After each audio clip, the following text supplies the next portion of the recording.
Hi everyone, today we're going to go over Cascade and how to make your first edit now that you've attended basic editor training. So if you need the URL to get to Cascade again, that's something that you can contact me for at webdev@csupueblo.edu.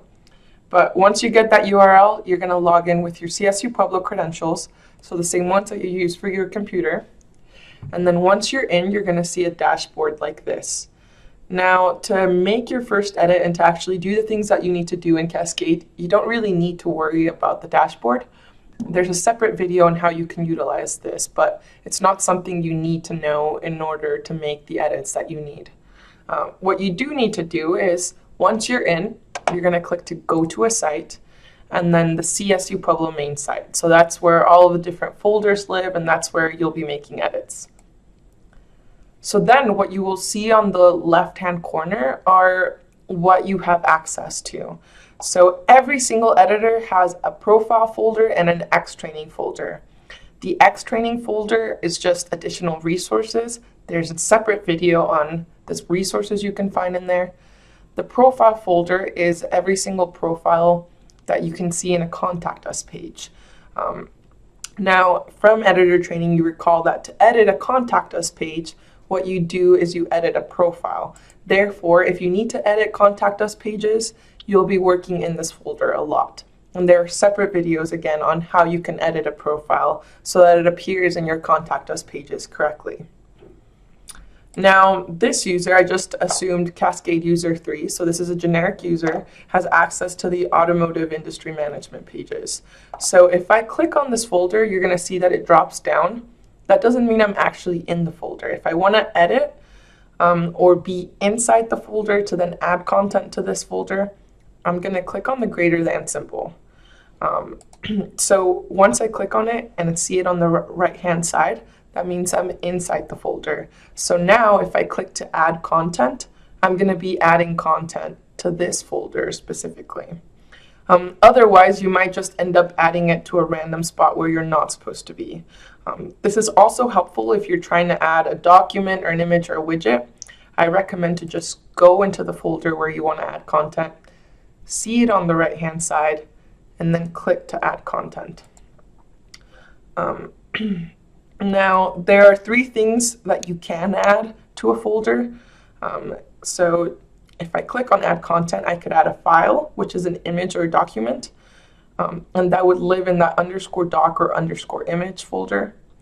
Or there's a navigation link. So that's if you want to link to a different page, either on an external website or to a folder that you don't have access to, you can use a navigation link. So those are the 3 things. Now, when it comes to making your first edit, say I wanted to edit, I will just pick a random page. I'm going to click on it. I'm going to see it on the right-hand side. It takes a little bit to load. But say I wanted to edit some text. I'm going to go to Edit up here. So the display name is what you're going to see on the navigation. And then title is the page title that appears. So going to the AIM website, to the miners, we see the display name, and then this is the title of the page. And now I recommend just to close all of these different sections that are part of the interior page template so that you can really see that layout that we went over in basic editor training. So we see that there is no slider. So when we have this slider column, it's turned off to no. That left column, we do have the navigation turned on, and then a widget, a contact information widget, which we see right here on this left column. We see 3 different main content sections. One of those is the image. The other, I imagine, is this entire text section with a call to action. And then I imagine this to be the last main content section. And then we see that the right column, we have it displayed, but there's no widgets, which is why this is blank, but we also have this white space right here. So again, this just gives you the visual of what you're editing, since this is really what you see in the editor. So if we wanted to make an edit to the text, say I wanted to update this description right here.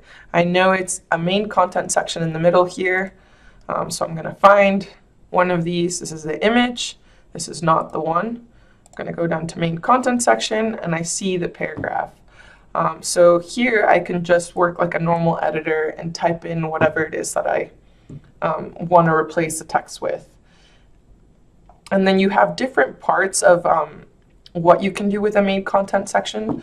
I recommend going to the best guide, standards, practices, and best, to the web style standards and best practices guide in order to reference what you can do with different main content sections, because there's so much flexibility. So that will be a really helpful resource. But once you've made that edit, you're just going to click Save and Preview. And then you're going to see a preview of the changes that you just made. If you're creating a new page, you're not going to be able to see this preview. You're just going to have to submit to Workflow. So again, you're only going to see the preview if you're editing an existing page. So once you've made that edit, you like how it looks, you're going to click Submit, which is then going to prompt a Workflow. You just click Check Content and Submit. Gives you any errors that you see in order to fix as far as typos, and then you're going to get the prompt to start the workflow. Until you press to start the workflow, I won't see it and we won't be able to get it published. So just make sure that you actually submit everything through. So we'll just start workflow. And that's it. You've made your first edit.